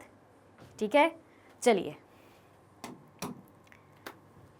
क्वेश्चन नंबर 6 है, सुरक्षा के परंपरागत दृष्टिकोण के हिसाब से बताएं कि अगर किसी राष्ट्र पर खतरा मंडरा रहा हो तो उसके सामने क्या विकल्प होते हैं। सवाल है आप सभी से कि सुरक्षा के परंपरागत दृष्टिकोण के हिसाब से आपको बताना है कि अगर किसी राष्ट्र पर खतरा मंडरा रहा है तो उसके सामने क्या विकल्प हो सकते हैं परंपरागत दृष्टिकोण से। यानी कि सैन्य खतरा हो, जब एक देश को दूसरे देश से खतरा हो तो क्या होगा, उस देश के सामने क्या विकल्प हो सकते हैं। देखें, चलिए हम किस तरीके से उससे निपट सकते हैं। ऑलराइट, चलिए तो जैसा कि हम आज देखते हैं कि अगर देश की सुरक्षा को अलग अलग तरीकों से धमकी दी जाती है, ठीक है, दूसरे देश अगर मान लो भारत को अलग अलग तरीके से धमकी दे रहे हैं, सुरक्षा को लेकर धमकी दे रहे हैं, तो पारंपरिक सुरक्षा देश को 3 विकल्प देकर हिंसा को सीमित करने के समझौते पर ध्यान केंद्रित करता है। मान लो कि भारत ने पाकिस्तान पर अटैक किया या किसी दूसरी कंट्री ने किसी दूसरी कंट्री पर अटैक किया, तो जिस कंट्री पर अटैक किया है, हमला किया है या धमकी दी है, तो वो कंट्री कैसे कैसे निपट सकती है, उसके सामने क्या ऑप्शन हो सकते हैं अपनी सुरक्षा को बनाए रखने की। ठीक, तो देखो पहला विकल्प क्या हो सकता है, पहला ऑप्शन क्या हो सकता है कि युद्ध की लागत को अस्वीकार्य स्तर तक बढ़ाने का वादा करके, ध्यान से सुनना, युद्ध की लागत को अस्वीकार्य स्तर तक बढ़ाने का वादा करके दूसरे पक्ष को हमला करने से रोकने के लिए मनाना, जो सकारात्मक परिणाम ला सकता है। दूसरे पक्ष से कहना कि भाई साहब आपकी जो डिमांड है ठीक है, हम पूरी करने की कोशिश करेंगे, आप हमला ना करें। एक विकल्प। दूसरा विकल्प, जब युद्ध वास्तव में हो रहा है, पहला क्या था कि भाई धमकी मिली है तो हम उनको मना लेंगे कि ठीक है भाई, देखते हैं आपकी ना हमारी, कुछ बीच का रास्ता निकालते हैं। फिर जब युद्ध वास्तव में होता है, युद्ध चल रहा हो, तो एक देश खुद की सुरक्षा करने के लिए रक्षा कर सकता है ताकि हमलावर देश को उसके उद्देश्यों से वंचित किया जा सके और वापस हमला करके पूरी तरह से हमलावरों को हरा सके। अब जब वास्तव में युद्ध चालू हो गया है तो भाई आगे आओ, अपनी सेना लेके आओ, डट कर लड़ो और हरा के बताओ। और एक बार आप हरा दोगे, दूसरी बार वो ना धमकी देंगे, ना युद्ध करेंगे, ना अटैक करेंगे, ना हमला करेंगे। 2 रास्ते हो गए। तीसरा रास्ता क्या हो सकता है, इसलिए देश की सुरक्षा नीति जो युद्ध को रोकने के लिए है, जिसे रक्षा कहा जाता है, युद्ध को सीमित या समाप्त करती है। और युद्ध किसी भी राष्ट्र के लिए लाभदायक परिणाम नहीं है, चाहे भाई जो कंट्री अटैक कर रही है ना उसके लिए कोई लाभ मिलना है और जिस पर अटैक हो रहा है उसके लिए तो लाभ मिलना ही नहीं है, तो इसने हमेशा अर्थव्यवस्था, समाज और राजनीति के संदर्भ में विनाश ही किया है। जब जब युद्ध हुए हैं, हम वर्ल्ड वॉर की बात कर लें, वर्ल्ड वॉर, प्रथम विश्व युद्ध, दूसरे विश्व युद्ध, first world war, second world war, पूरी दुनिया की आर्थिक हालत, सामाजिक हालत और राजनीतिक हालत खस्ता हो गई थी कि नहीं? ठीक है, तो पहला प्रयास हमें क्या करना है कि जो कंट्री हम पर अटैक कर रही है उसको मनाना है, उसके सामने सरेंडर कर देना है कि ठीक है भाई, आप जो कहते हैं हम मान लेते हैं, युद्ध नहीं करना। युद्ध चालू हो गया तो लड़ो और उनको हराओ ताकि वो दूसरी बार युद्ध ना कर सकें। और तीसरा काम हमें क्या करना है, हमें हमारे जो सिक्योरिटी पॉलिसी हैं, हमारी जो सुरक्षा नीति हैं, रक्षा की नीति हैं, उनको अपनाना है जिसके जरिए युद्ध को सीमित किया जा सके या युद्ध को समाप्त किया जा सके। क्लियर? इन तीन विकल्पों के जरिए हम युद्ध से निजात पा सकते हैं और अंत में हम इस आंसर में ये लिखेंगे कि अगर युद्ध हो रहा है तो वो किसी भी राष्ट्र के लिए लाभदायक नहीं होता है। ना अटैक करने वाले को प्रॉफिट होना, जिस पर अटैक हो रहा है उसके लिए भी कोई प्रॉफिट नहीं होना है। दोनों देशों की आर्थिक, सामाजिक और राजनीतिक हालत खस्ता ही होती है। ठीक है, क्या कहते हो? क्लियर सब कुछ? आ जाओ भाई। शक्ति संतुलन क्या है? कोई देश इसे कैसे कायम करता है? बताओ भाई। शक्ति संतुलन, पावर बैलेंस किसे हम कह सकते हैं और कोई देश इसे कैसे कायम करता है? जाने, देखें, समझें, लिखें। चलो भैया आ जाओ। तो सबसे पहले ये चेक करके बता दो कि लाइक शेयर बराबर से आपने किया है कि नहीं किया है। अगर नहीं किया है तो सबसे पहला काम आपको करना है, लाइक करना है, शेयर करना है, साथ ही साथ चैनल को सब्सक्राइब भी कर देना है। ऑलराइट, ठीक है, आ जाइए। तो हम समझने वाले हैं कि शक्ति संतुलन क्या है, कोई देश इसे कैसे कायम करता है। तो देखिए, स्थिर विश्व राजनीति के लिए शक्ति का संतुलन वास्तव में आवश्यक है। अगर विश्व में आप राजनीति के मामले में स्थिरता चाहते हैं, शांति चाहते हैं, तो आपको क्या करना होगा? शक्ति संतुलन जरूरी है। कैसे? तो देखें भाई, क्या करता है ये शक्ति संतुलन या पावर बैलेंस? तो शक्ति संतुलन एक देश के साथ, एक दूसरे के साथ आर्थिक और तकनीकी रूप से सहयोग करके बड़े और छोटे देशों के बीच संतुलन करता है। कैसे? अब जैसे मान लो यहाँ पर दो बातें करी गई हैं, आर्थिक और तकनीकी, और एक बात और करी गई है बड़े और छोटे देशों की। अब बड़े देश सॉरी, बड़े देश यानी कि ज्यादा पावर, छोटे देश यानी कि कम पावर। बड़े देश किसने कहा गया? जिनके पास जो आर्थिक रूप से मजबूत हो, बहुत पैसा हो, राजनीति बड़ी अच्छी से चलती हो, और छोटे देश, उनकी राजनीतिक हालत भी उतनी अच्छी ना हो और आर्थिक हालत भी उतनी अच्छी ना हो। तो अगर बड़े देश छोटे देशों की सहायता अच्छे से करें, आर्थिक रूप से करें, तकनीकी रूप से करें, ठीक है, तो दोनों देशों के बीच संतुलन बनाया जा सकता है कि दोनों देश की पावर बराबर हो सकती हैं, बिल्कुल हो सकती हैं। एक बात। फिर दूसरी बात क्या है कि एक छोटा देश हमेशा बड़े या शक्तिशाली देश से युद्ध को रोकने के लिए संदिग्ध होता है। क्या कहा गया है कि एक छोटा देश हमेशा बड़े या शक्तिशाली देश से युद्ध रोकने के लिए संदिग्ध होता है। अब छोटे देश को हमेशा ये शक बना रहता है, ये डर बना रहता है कि अगर कोई बड़ा देश हम पर युद्ध करेगा तो हम उससे कैसे निपटेंगे, और बड़ा देश जो है युद्ध रोकेगा भी नहीं, वो हमें अपने कब्जे में लेने की कोशिश करेगा। तो इसीलिए वे आर्थिक और तकनीकी शक्ति के साथ साथ सैन्य शक्ति का निर्माण करने के लिए शक्ति संतुलन बनाए रखते हैं। अब आर्थिक और तकनीकी रूप से तो भाई वो मजबूत हो गए, लेकिन सेना से मजबूत नहीं है। उन्हें लगा कि भाई आर्थिक शक्ति और तकनीकी शक्ति तो बराबर हो गई, लेकिन सैन्य शक्ति बराबर नहीं है। उनके पास बड़ी सेना है, हमारे पास छोटी सेना है, उनके पास परमाणु शक्ति है, हमारे पास नहीं है, तो हम युद्ध की स्थिति में कैसे निपटेंगे? तो फिर वो सैन्य शक्ति का संतुलन बनाने की भी कोशिश करते हैं और अपनी सेना को मजबूत बनाते हैं, बड़ा बनाते हैं। क्लियर? ताकि वो अपनी सुरक्षा स्वयं कर सकें। तो ये होता है शक्ति संतुलन कि जब बड़े देश और छोटे देश मतलब बड़े देश छोटे देशों की हेल्प करें ताकि वो आर्थिक और तकनीकी रूप से मजबूत हों, और जो स्वयं छोटे देश हैं जिनके पास सैन्य शक्ति उतनी पावरफुल नहीं है, जिन्हें बड़े देशों से खतरा है कि वो हम पर कभी भी अटैक कर सकते हैं और हमें लूट सकते हैं, तो अपनी सैन्य पावर को, आर्मी पावर को भी मजबूत करने की कोशिश करने लगते हैं और बैलेंस बनाते हैं अपनी पावर का। क्लियर? चलिए, क्वेश्चन नंबर 8 है, सैन्य गठबंधन के क्या उद्देश्य होते हैं? सैन्य गठबंधन, और किसी ऐसे सैन्य गठबंधन का नाम बताएं जो अभी मौजूद है, यानी कि कई सारे देशों की सेना ने कोई गठबंधन बनाया हो, उसका नाम बताना है जो भी प्रेजेंट में है, अस्तित्व में, और इस गठबंधन के उद्देश्य भी बताएं कि वो गठबंधन है तो उसके उद्देश्य क्या क्या हैं। ठीक है, क्वेश्चन समझ में आया? क्वेश्चन की डिमांड समझ में आई?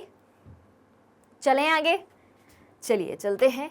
तो देखें, सैन्य गठबंधन के बारे में विभिन्न उद्देश्य हैं और यह विश्व शक्ति की स्थापना में भी आवश्यक है। कैसे? तो देखें, गठबंधन राज्यों और राष्ट्रों के बीच सैन्य हमलों के खिलाफ बचाव के लिए पारंपरिक सुरक्षा का महत्वपूर्ण घटक है। क्या कहा गया है कि गठबंधन राज्यों और राष्ट्रों के बीच सैन्य हमलों के खिलाफ बचाव और पारंपरिक सुरक्षा के लिए महत्वपूर्ण घटक है। अगर कई सारे देश मिलकर के सैन्य गठबंधन बनाते हैं, कई सारे राज्य गठबंधन बनाते हैं अपनी सेना को लेकर, तो अगर दूसरे क्षेत्र का कोई देश हम पर अटैक करता है तो हम सारे देश एक होकर उससे लड़ सकते हैं और हमारी सुरक्षा हो सकती है। उसके बाद गठबंधन दूसरे गठबंधन के सापेक्ष अपनी प्रभावी शक्ति बढ़ाने के लिए बनाए जाते हैं। अब यहाँ पर दो सैन्य गठबंधन है, ठीक है, मान लो कि दो सैन्य गठबंधन है, ए और बी। तो जब ए बी पर हावी होने की कोशिश करेगा तो बी क्या चाहेगा कि हम ए से भी ज्यादा पावरफुल निकल जाएं, तो ये अपनी शक्ति को बढ़ाने की कोशिश करेगा। ठीक है, फिर सैन्य गठबंधन राष्ट्रीय हितों पर आधारित होते हैं, अपने देश के हितों पर आधारित होते हैं, और जब राष्ट्रीय हित बदलते हैं तो ये भी बदल सकते हैं, यानी कि हमारे देश में क्या जरूरत है, कैसी जरूरत है, तो उसके हिसाब से सैन्य दल भी बदल सकते हैं, सैन्य गठबंधन भी बदल सकते हैं। ठीक, अब अगली बात देखें, जैसा कि हम देखते हैं कि अमेरिका ने 1980 के दशक में सोवियत संघ के खिलाफ, अब ध्यान से सुनिएगा क्योंकि पहले दो महाशक्ति थी, चैप्टर 1 में हमने पढ़ा है, ठीक है, आफ्टर सेकेंड वर्ल्ड वॉर पूरी दुनिया में दो महाशक्ति थी। कौन कौन सी महाशक्ति थी? दो महाशक्ति आफ्टर सेकेंड वर्ल्ड वॉर।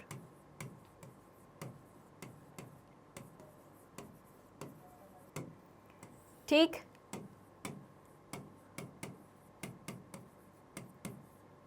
दो महाशक्ति थी, कौन कौन सी?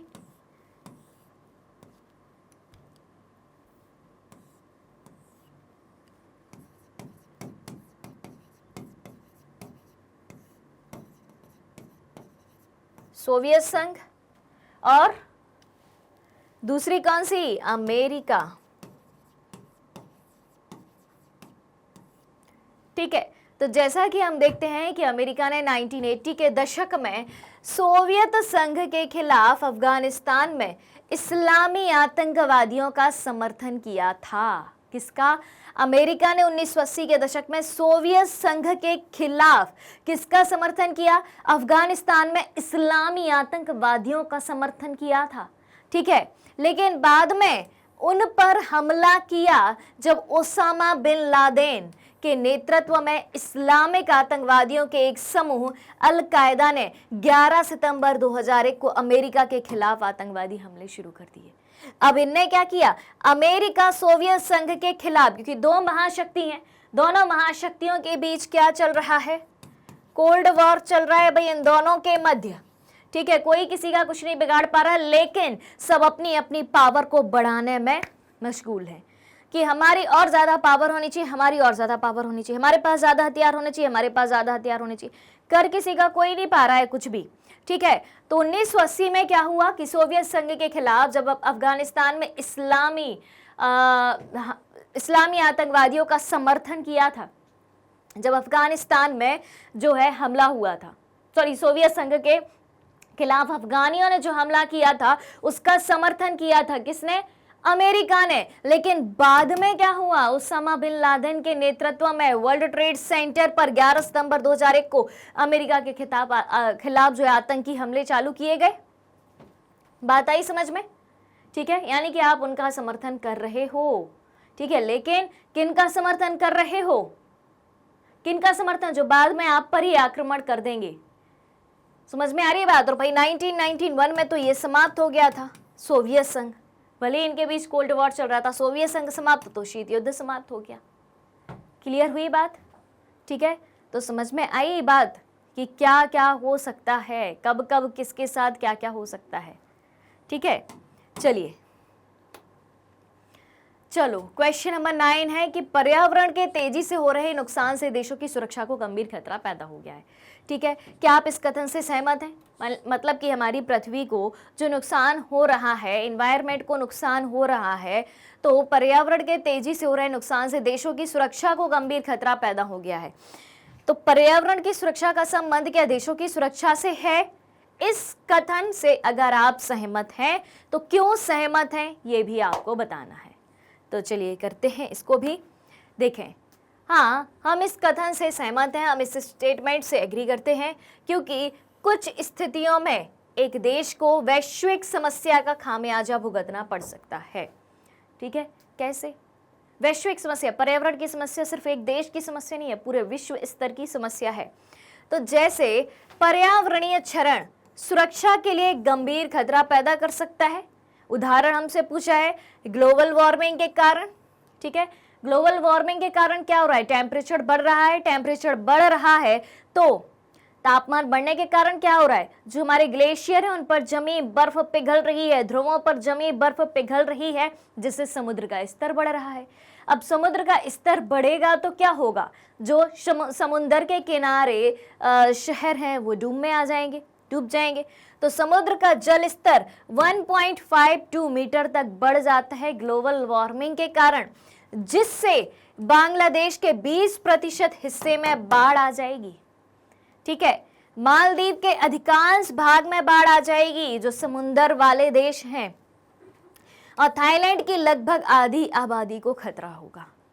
ठीक है, तो पर्यावरण में जो नुकसान हो रहा है, पर्यावरण को नुकसान हो रहा है, वो कई सारी कंट्रीज के लिए भी, इवन पूरी दुनिया के लिए भी खतरा पैदा कर रहा है। क्लियर कहानी? एग्जाम्पल से समझ में आया कि कैसे पर्यावरण को होने वाला नुकसान पूरी दुनिया के लिए नुकसान का कारण बन सकता है। क्लियर है कहानी? चलें फिर आगे, कोई दिक्कत? ठीक है, चलिए। इसीलिए इन समस्याओं की वैश्विक प्रकृति के कारण अंतर्राष्ट्रीय सहयोग महत्वपूर्ण है। यानी कि इस मैटर में, पर्यावरण के मुद्दे पर कोई एक देश आगे आकर बात करे, काम करे, उससे काम नहीं चलेगा। पर्यावरण का मुद्दा सिर्फ एक देश का मुद्दा नहीं है, पूरी दुनिया का मुद्दा है, इंटरनेशनल लेवल का मुद्दा है। ठीक है, और विभिन्न तरीकों से हम देखते हैं कि किसी भी देश के लिए प्रमुख चिंता राजनीतिक और आर्थिक के बजाय प्रकृति की जलवायु है। अगर प्रकृति ही समाप्त हो जाएगी तो भैया काहे की राजनीति और काहे का आर्थिक मुद्दा? क्योंकि सारी चीजें किसके दम पर चल रही हैं? प्रकृति के दम पर। सारे रिसोर्सेस आपको कहां से मिलते हैं? सारे संसाधन आपको कहां से मिलते हैं? सारे संसाधन आपको प्रकृति से ही मिलते हैं। जो देश की इकोनॉमी तेजी से ग्रो कर रही है, किसके दम पर? प्रकृति के दम पर। प्रकृति से हमें नेचुरल रिसोर्सेज प्राप्त होते हैं, प्राइमरी सेक्टर से, उससे नए प्रोडक्ट बनते हैं सेकेंडरी सेक्टर में, और प्राइमरी सेक्टर सेकेंडरी सेक्टर के दम पर ही टर्शियरी सेक्टर आगे बढ़ता है। यानी कि प्राथमिक और द्वितीय क्षेत्र के दम पर ही तृतीय क्षेत्र में रोजगार की संभावनाएं बढ़ती हैं, देश की इकोनॉमी बढ़ती है। और इसका सोर्स क्या है? प्रकृति।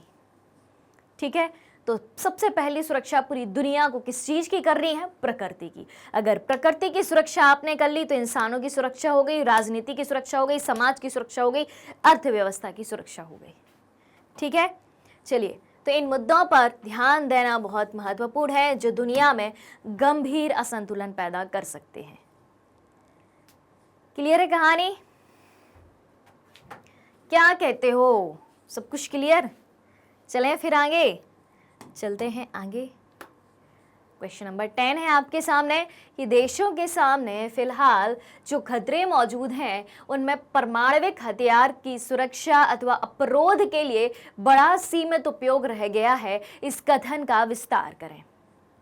क्या पूछा गया है कि देश के सामने जो खतरे मौजूद हैं उनमें परमाणविक हथियार की सुरक्षा अथवा अवरोध के लिए बड़ा सीमित उपयोग रह गया है, इस कथन का विस्तार करें। ठीक है, चलिए तो देखिए आंसर एक बार जल्दी से आप समझ लो, क्वेश्चन को भी समझ लो, उसके बाद हम चलते हैं आंसर की तरफ।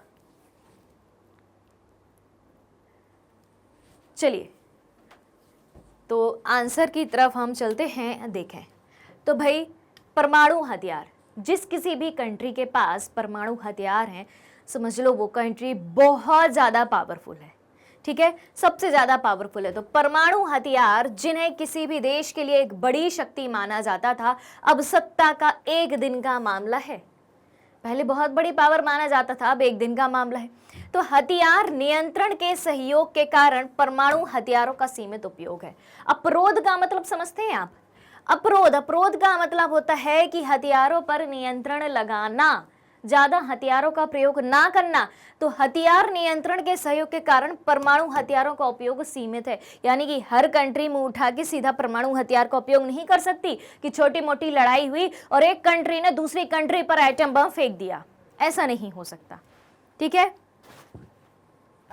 फिर हथियार नियंत्रण संधि में से एक परमाणु हथियारों के अधिग्रहण को विनियमित करने के लिए 1968 की परमाणु अप्रसार संधि भी करी गई। यहाँ पर यही पूछा गया है कि भले ही दुनिया में कई सारे देशों के पास परमाणु हथियार हैं, लेकिन उनका उपयोग सीमित कर दिया गया है। तो वो उपयोग सीमित कैसे किया गया है? ठीक है, तो हथियार नियंत्रण संधि करी गई, उसमें एक परमाणु हथियारों के अधिग्रहण को विनियमित करने के लिए 1968 में परमाणु अप्रसार संधि करी गई। अगर आपसे पूछा जाए कि परमाणु अप्रसार संधि किसे कहा जाता है, यानी कि परमाणविक हथियारों का ज्यादा से ज्यादा प्रसार नहीं करना है, तो कब हुई थी ये? 1968 में हुई थी। क्लियर? ठीक है, चलिए क्वेश्चन नंबर 11 है कि भारतीय परिदृश्य को ध्यान में रखते हुए किस किस्म की सुरक्षा को वरीयता दी जानी चाहिए? ठीक है, पारंपरिक या अपारंपरिक, यानी कि हमें दूसरे देशों से खतरा है या देश के अंदर ही हमें खतरा है। तो सबसे ज्यादा इंपॉर्टेंस हमें किस तरीके की सुरक्षा को देना चाहिए? आंतरिक या अंतर्राष्ट्रीय? ठीक है, अपने तर्क की पुष्टि में आप कौन सा उदाहरण देंगे? ऑलराइट, चलिए तो देखें आंसर, आ जाइए। तो भारत को देखो भाई, बाहरी खतरे भी रहे और आंतरिक खतरे भी रहे। बाहरी खतरे कैसे कि जब से भारत आज़ाद हुआ है तो भाई कश्मीर मुद्दा हमारे सामने है, चीन के हम पर आक्रमण होते रहे हैं, पाकिस्तान के हम पर आक्रमण होते रहे, तो ये हो गया अंतर्राष्ट्रीय खतरा। और ब्रिटिशर्स का शासन रहा ही है, तो ये तो महा अंतर्राष्ट्रीय खतरा था हमारे लिए। साथ ही साथ आंतरिक खतरे भी पैदा होते रहे। जब हम आज़ाद हुए तो देश के नागरिक ही अपनी अलग अलग अस्तित्व की मांग करने लगे थे, आंतरिक खतरा हुआ। तो भारत को कई खतरों का सामना करना पड़ा, जो बाहरी होने के साथ साथ अंदर के खतरे भी हैं, आंतरिक भी हैं। तो भारत ने चीन और पाकिस्तान जैसे देशों के साथ युद्ध का सामना किया है कि नहीं किया है? कब कब किया है? चीन के साथ कब हुआ भाई? 1962 में हुआ।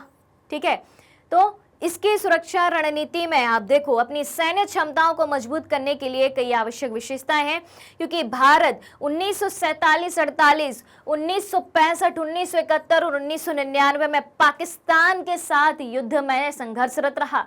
पाकिस्तान ने हम पर अटैक करे और 1962 में चीन के रूप में अपने पड़ोसियों के साथ संघर्ष में शामिल रहा है। तो पाक और चाइना दोनों पड़ोसी देश हैं, बिल्कुल हैं। इन दोनों ने हम पर आक्रमण किए, बिल्कुल करे। ठीक है, तो ये किस तरीके का खतरा हुआ हम पर? अंतरराष्ट्रीय खतरा हुआ कि नहीं हुआ? ठीक है, क्या पूछा गया था कि किन किन खतरों का सामना करना पड़ा? तो आंतरिक के साथ अंतरराष्ट्रीय खतरे का भी सामना हमने किया है। ठीक है, चलिए तो ये कौन सा खतरा हो गया? कौन सा खतरा हो गया आपको कमेंट करके बताना है। जब अंतरराष्ट्रीय खतरे की बात होती है, सैन्य खतरे की बात होती है, तो कौन सा खतरा है आप बताइए। ठीक है, चलिए अगला पॉइंट है कि दक्षिण एशियाई देश में, दक्षिण एशियाई देशों की बात हो रही है। ठीक, भारत भी कहाँ आता है? एशिया महाद्वीप में दक्षिण की तरफ है। तो दक्षिण एशियाई क्षेत्र में भारत परमाणु हथियार देशों से घिरा हुआ है। ठीक है, दक्षिण एशियाई कंट्री में भारत जो है उसके आसपास जितनी भी कंट्रीज हैं, जितनी भी नेबरिंग कंट्रीज हैं, ऑलमोस्ट सभी के पास क्या है, परमाणु हथियार हैं। तो भारत असुरक्षित है कि नहीं? बिल्कुल है। और किस तरीके से असुरक्षित है? पारंपरिक खतरा है, सैन्य खतरा है दूसरे देशों से भारत को। और युद्ध की स्थिति हम पाकिस्तान और चाइना के मामले में देख ही चुके हैं। ठीक है, इसलिए भारत ने भी क्या किया, भारत ने 1998 में परमाणु परीक्षण करने के भारत के फैसले को राष्ट्रीय सुरक्षा के लिए उचित ठहराया गया था। तो एक बार तो भारत ने 1974 में सबसे पहले परमाणु परीक्षण किया था, लेकिन भारत उसमें असफल रहा था। उसके बाद भारत ने 1998 में परमाणु परीक्षण किया और उसमें सफल रहा। किस दृष्टि से किया भारत ने परमाणु परीक्षण? परमाणु शक्ति को किस तरीके से अपनाया? सुरक्षा के रवैये से, सुरक्षा के नजरिए से अपनाया, क्योंकि हमें भी सुरक्षा की आवश्यकता है। अब मान लो कि हमारी नेबरिंग कंट्रीज के पास परमाणु बम है और हमारे पास नहीं है, तो दूसरी कंट्रीज हमको कमजोर समझेंगी, बिल्कुल समझेंगी कमजोर। ये बात तो आपको पता है ना। ठीक है, अब अगर मान लो कि हमारे पास भी उतनी ही पावर हो, हमारे पास भी पावर बैलेंस हो, यानी कि जो पावर दूसरी कंट्री के पास है वो पावर हमारे पास भी हो, तो फिर दूसरी कंट्री हमला करने से पहले सोचेगी कि भाई साहब अगर हमने भारत पर हमला किया तो भारत उसका मुंहतोड़ जवाब देने में सक्षम है और जवाब देगा। क्लियर हुई ये बात? तो दक्षिण एशियाई क्षेत्र में भारत जो है परमाणु हथियार देशों से घिरा हुआ है, इसलिए 1974 में सबसे पहले इसने किया था, उसके बाद 1998 में किया। ठीक है, तो भारत ने पहली बार जब 1974 में परमाणु उपकरण का परीक्षण किया था तो यह भारत की हथियार शक्ति में प्रमुख मील का पत्थर बन गया। भले ही हम इसमें असफल हुए थे, लेकिन हमने कोशिश तो करी, दुनिया को दिखाया कि हम परमाणु शक्ति प्राप्त करने की ओर अग्रसर हैं, परमाणु शक्ति प्राप्त करने के लिए हम आगे बढ़ रहे हैं। और 1998 में जब एक बार फिर से परमाणु परीक्षण किया गया तो हम सफल हुए। और ये परमाणु परीक्षण कहाँ हुआ था? ये हुआ था पोखरण में। कहाँ हुआ था? पोखरण। पोखरण कहाँ है भाई? पोखरण है राजस्थान में। ऑलराइट, ठीक। फिर देखें, भारत के लिए अंतर्राष्ट्रीय मानदंडों और अंतर्राष्ट्रीय संस्थानों को मजबूत करना भी महत्वपूर्ण है। जी हाँ, मतलब भारत जिन भी अंतर्राष्ट्रीय संस्थानों का मेंबर है या जिनका नहीं है तो उनका मेंबर होना का जरूरी है हमारे लिए, ताकि हम भी विश्व मंच पर अपनी बात रख सकें, विश्व के शक्तिशाली देशों के साथ हम भी शामिल हो सकें। अगली बात है भाई, चलो अभी तो ये हो गई किसकी बात? सैन्य खतरे की बात। अब हम पर्यावरणीय खतरे की बात करें यहाँ पर, तो भाई ग्लोबल वार्मिंग के बारे में तो सभी जानते हैं। ऑलराइट, ठीक है। तो ग्लोबल वार्मिंग की जांच के लिए ग्रीन हाउस गैसों के उत्सर्जन को कम करने के लिए, अब ग्लोबल वार्मिंग क्यों बढ़ रहा है? क्योंकि ग्रीन हाउस गैसें बहुत ज़्यादा उत्सर्जित हो रही हैं। अब ग्रीन हाउस गैसें कौन कौन सी होती हैं बताओ कमेंट करके, ये बात आपको ही बतानी है। ठीक है, तो ग्लोबल वार्मिंग की जांच के लिए ग्रीन हाउस गैसों के उत्सर्जन को कम करने के लिए 1997 में क्योटो प्रोटोकॉल पर भी हस्ताक्षर करे थे। ठीक है, तो क्योटो प्रोटोकॉल किसके लिए था? ग्रीन हाउस गैसों के प्रभाव को कम करने के लिए। ठीक है, जो कि दुनिया में अब हम देख रहे जलवायु संकटों का प्रमुख एक कारक है। अब देश में, दुनिया की बात करें तो दुनिया में अगर जलवायु संकट आ रहा है तो किस वजह से आ रहा है? किस वजह से आ रहा है? ये आ रहा है आपका ग्लोबल वार्मिंग की समस्या के कारण। किसके कारण आ रहा है? ग्लोबल वार्मिंग की समस्या के कारण। ग्लोबल वार्मिंग क्यों बढ़ रही है? ग्लोबल वार्मिंग का मीनिंग क्या है? सबसे पहली बात तो ये आती है, ग्लोबल यानी वैश्विक तापन का बढ़ना, वैश्विक तापमान का बढ़ना। पूरे विश्व में टेम्परेचर तेजी से बढ़ रहा है, जिससे जो हमारे ग्लेशियर हैं वो तेजी से पिघल रहे हैं। और ग्लेशियर के पिघलने के कारण ही ध्रुवों पर जमी, जो ग्लेशियर पिघल रहे हैं, ध्रुवों पर जमी बर्फ पिघल रही है, उसी के कारण समुद्र का जो स्तर है, जल स्तर है, वो बढ़ रहा है। अब समुद्र का जल स्तर बढ़ेगा तो क्या होगा? जो समुद्र किनारे कंट्रीज हैं या जो सिटीज हैं वो डूब जाएंगी, है कि नहीं? तो ये गंभीर खतरा है कि नहीं है? बिल्कुल है। क्लियर हुई बात? चलिए, तो सीधी सी बात है कि भारत को हमसे जो पूछा गया था सवाल, क्या पूछा गया था? सवाल पूछा गया था कि भारतीय परिदृश्य को ध्यान में रखते हुए किस किस्म की सुरक्षा को वरीयता दी जानी चाहिए, यानी कि कौन सी सुरक्षा करना हमारी प्रायोरिटी होनी चाहिए, पारंपरिक सुरक्षा या गैर पारंपरिक सुरक्षा। तो प्रायोरिटी हमारी क्या होनी चाहिए, बात ये आती है। तो ये क्वेश्चन हमने सॉल्व किया, इसका आंसर हमने देखा, ठीक है। तो क्या समझ में आया, क्या समझ में आया बताओ, आपको क्या समझ में आता है कि पारंपरिक सुरक्षा जरूरी है भारत के लिए या फिर गैर पारंपरिक? पारंपरिक सुरक्षा समझते हैं मतलब सैन्य खतरा, दूसरी कंट्री से अगर हमारी कंट्री को खतरा है तो, और गैर पारंपरिक यानी कि हमारे देश के नागरिकों को किसी चीज से खतरा है, मानवीय खतरा है कि आतंकवाद से हमें खतरा है, मानव अधिकारों का हनन हो रहा है, कोई महामारी फैल गई है। तो सबसे ज्यादा इंपॉर्टेंट क्या है? सबसे ज्यादा इंपॉर्टेंट है कि पहले हम बाहरी तत्वों से अपने देश को सुरक्षित करें। तो वरीयता किसको दी जानी चाहिए? प्रायोरिटी दी जानी चाहिए पारंपरिक सुरक्षा को, ठीक है। किसको? पारंपरिक सुरक्षा को। गैर पारंपरिक सुरक्षा से तो हमें अंदर के अंदर खुद निपटना है, उससे निपट लेंगे, ठीक है। चलिए अब है आज का आखिरी सवाल, क्वेश्चन नंबर 12 है। एक कार्टून आपके सामने दिया गया है, ठीक है। एक कार्टून है, एक कोई जानवर जैसा आपको दिख रहा है और उस पर लिखा है वार, और इधर आपको क्या दिखाई दे रहा है? टेररिज्म, ठीक। वार का मतलब आप समझते हैं युद्ध, और टेररिज्म मतलब आतंकवाद, राइट। अब क्वेश्चन पर आते हैं, दिए हुए कार्टून को समझें, ठीक है भाई। कार्टून में युद्ध और आतंकवाद का संबंध दिखाया है, बिल्कुल दिखाया है। ये क्या हो रहा है अभी? ये युद्ध है, ठीक है, ये युद्ध है, और ये क्या है?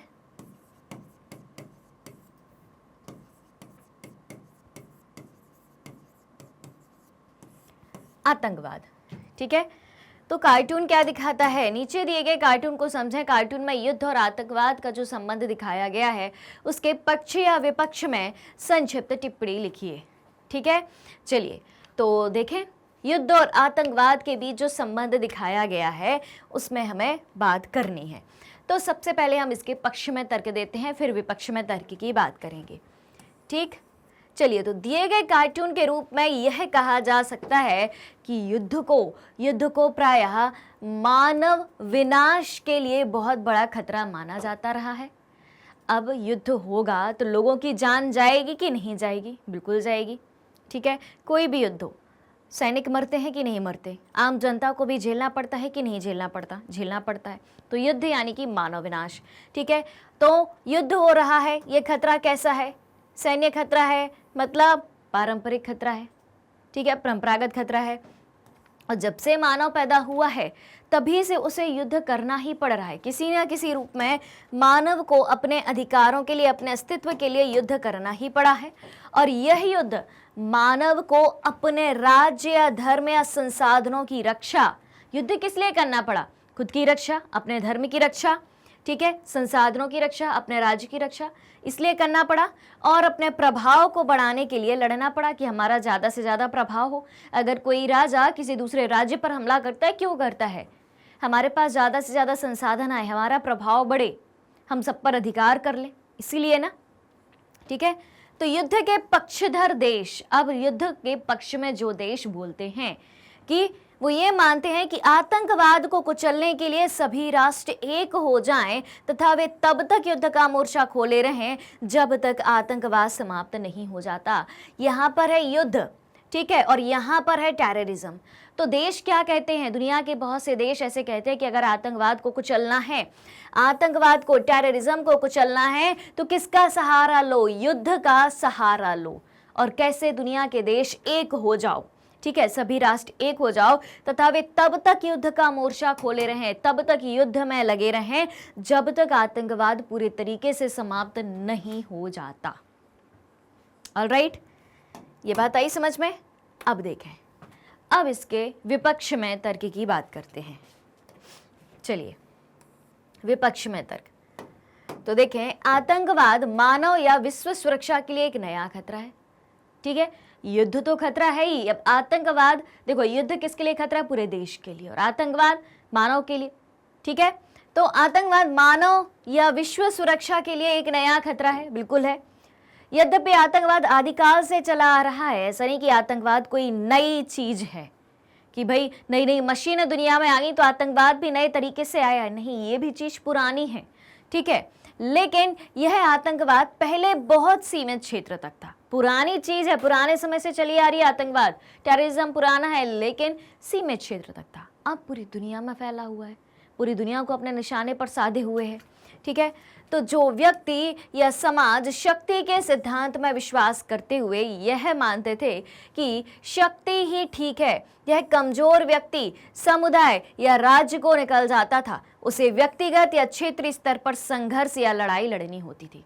क्या बात कही गई है कि जो व्यक्ति या समाज शक्ति के सिद्धांत में विश्वास करता है और शक्ति के सिद्धांत में विश्वास करते हुए यह मानता है कि शक्ति ही ठीक है, पावर ही ठीक है, और वो कमजोर व्यक्ति समुदाय या राज्य को निगल जाता है। जो व्यक्ति ये मानता है, जो समाज ये मानता है कि शक्ति ही पावरफुल है, शक्ति ही सबसे ज्यादा इंपॉर्टेंट है, तो भाई शक्ति के दम पर, अपने बल के दम पर, अपने पावर के दम पर किसी भी चीज को निकल सकता है वो, ठीक है, किसी भी चीज को अपने कब्जे में ले सकता है। उसे व्यक्तिगत या क्षेत्रीय स्तर पर संघर्ष या लड़ाई लड़नी होती थी, ठीक है। अब अगर वो किसी व्यक्ति पर अपनी पावर आजमाना चाहता है तो उस व्यक्ति से लड़ाई लड़ेगा, किसी क्षेत्र पर अपनी पावर जमाना चाहता है तो उस क्षेत्र से लड़ाई लड़ेगा, ठीक है। तो उस समय लड़ाई या युद्ध का प्रभाव सीमित होता था, प्राचीन समय की हम बात करें। आज आतंकवाद, लेकिन अगर हम आज की बात करें तो आज आतंकवाद ना केवल एक देश के लिए बल्कि संपूर्ण विश्व जाति के लिए खतरा बन गया। दुनिया का ऐसा कोई भी देश नहीं है जो आतंकवाद से प्रभावित ना हो। अमेरिका जैसा महाशक्ति, इतना बड़ा देश भी और इतना पावरफुल देश भी, आर्थिक सामाजिक राजनीतिक रूप से मजबूत देश भी आतंकवाद की चपेट में रहा है। 11 सितंबर 2001 की घटना आपको याद होगी, मैंने आपको पढ़ाई भी है, ठीक है। वर्ल्ड ट्रेड सेंटर पर हमला हुआ था, ठीक है, ये बात आपको पता है, ठीक है। अब आतंकवादियों की बात करें तो आतंकवादी अपनी विचारधारा, ठीक, राजनीतिक या धार्मिक सिद्धांत, शिक्षाएं अथवा प्राथमिकताएं थोपने के लिए किसी भी हद तक जा सकते हैं। आतंकवादी क्या करना चाहते हैं, क्यों वो किसी भी कंट्री पर अटैक करते हैं, आतंकवादी हमला करते हैं, बम फोड़ते हैं, बम विस्फोट करते हैं, क्योंकि वो उस क्षेत्र को अपने कब्जे में लेना चाहते हैं कि वहाँ के लोग हमारी विचारधारा के अनुसार चले, वहाँ की राजनीति हमारे अनुसार चले, वहाँ का रिलीजन हमारे अनुसार चले, ठीक है। तो आतंकवादी अपनी, चाहे उनकी विचारधारा हो यानी कि उनके थॉट्स हो, चाहे उनकी राजनीतिक जो है राजनीति करने का तरीका हो, या उनके जो रिलीजियस प्रिंसिपल हैं, उनकी एजुकेशन है, या उनके जो प्रायोरिटी हैं, वो थोपने के लिए किसी भी हद तक जा सकते हैं। आप सीधे से नहीं मानोगे, वो टेढ़े तरीके से आपसे मनवाएंगे, ठीक है। तो वे हथियारों का सहारा लेकर निर्दोष लोगों के मस्तिष्क और मन पर अपना प्रभाव जबरदस्ती डालकर उन्हें अपनी टोली में खींचते हैं। क्या करते हैं भाई, हथियारों का सहारा लेंगे, आपको ब्लैकमेल करेंगे, जबरदस्ती अपनी टोली में लेंगे, ठीक है, और फिर उन्हें देंगे प्रशिक्षण और उनको अपने खेमे में, अपनी पाली में जोड़ करके उन्हें ट्रेनिंग दे करके अपने जैसा बनाने की कोशिश करेंगे ताकि उनका गुट बड़ा बनता जाए, ठीक है। और फिर छोटे बम या मानव बम या संभव हो तो अधिक शक्तिशाली बम का प्रयोग करने के लिए भेजते रहते हैं, ठीक है। आतंकवाद बढ़ता कैसे है इसकी बात बताई गई है कि पहले यह कितना सीमित था लेकिन अब कितना ज्यादा बढ़ गया है, और कैसे आतंकवादी नए लोगों को आतंकवादी बनाते हैं, नए लोगों को आतंकवाद का, टेररिज्म की ट्रेनिंग देते हैं, प्रशिक्षण देते हैं, ठीक। धन लूटना, आतंक के भय का प्रचार प्रसार करना, कैसे ये काम करते हैं। मीडिया का सहारा लेकर अपनी विचारधारा को प्रसारित करना, ये भी करते हैं। बड़ी बड़ी शक्तियों या सरकारों के विरुद्ध गुरिल्ला अथवा खुले चुनौतीपूर्ण, गुरिल्ला युद्ध यानी कि छापामार युद्ध, छुपके वार करना, ठीक है, अथवा खुले चुनौतीपूर्ण युद्धों या संघर्ष को जारी करना, सर्वत्र भय के साथ प्रतिरक्षा के लिए सरकारों को गहरे जाल बिछाकर रखना या बड़ी संख्या में आंतरिक सुरक्षा का इंतजाम करने के लिए विवश करना। इस तरीके से लोगों को डराते हैं, धमकाते हैं, अपनी ओर खींचते हैं और अपने गुट को बढ़ाते हैं और टेररिज्म को बढ़ाते हैं। तो ये बात समझ में आई कि कैसे आतंकवाद पहले इतना था और अब पूरी दुनिया में फैला हुआ है। दुनिया की महाशक्तियों को भी आतंकवाद अपने निशाने पर साधे हुए है, ठीक है। क्लियर हुई बात? चलिए, तो ये रहा आपका क्लास 12th पॉलिटिकल साइंस का चैप्टर नंबर 5 का एनसीईआरटी सॉल्यूशंस। उम्मीद है सारी चीज़ें आपको समझ में आ गई होंगी। अगर कहीं कोई दिक्कत है, डाउट है तो कमेंट करके बताइए, आपके हर एक सवाल का जवाब आप तक पहुंचाया जाएगा। ऑलराइट, चलिए तो चलते हैं और मिलते हैं जल्दी ही अगले सेशन में। अगला वीडियो जो है कल आपको मिल जाएगा इसी चैनल पर, इसी समय 10 बजे से 11 बजे तक जो है क्लास 12th की पॉलिटिकल साइंस की क्लास होती है। तो कल होगा मल्टीपल चॉइस क्वेश्चन का सेशन इसी चैप्टर का।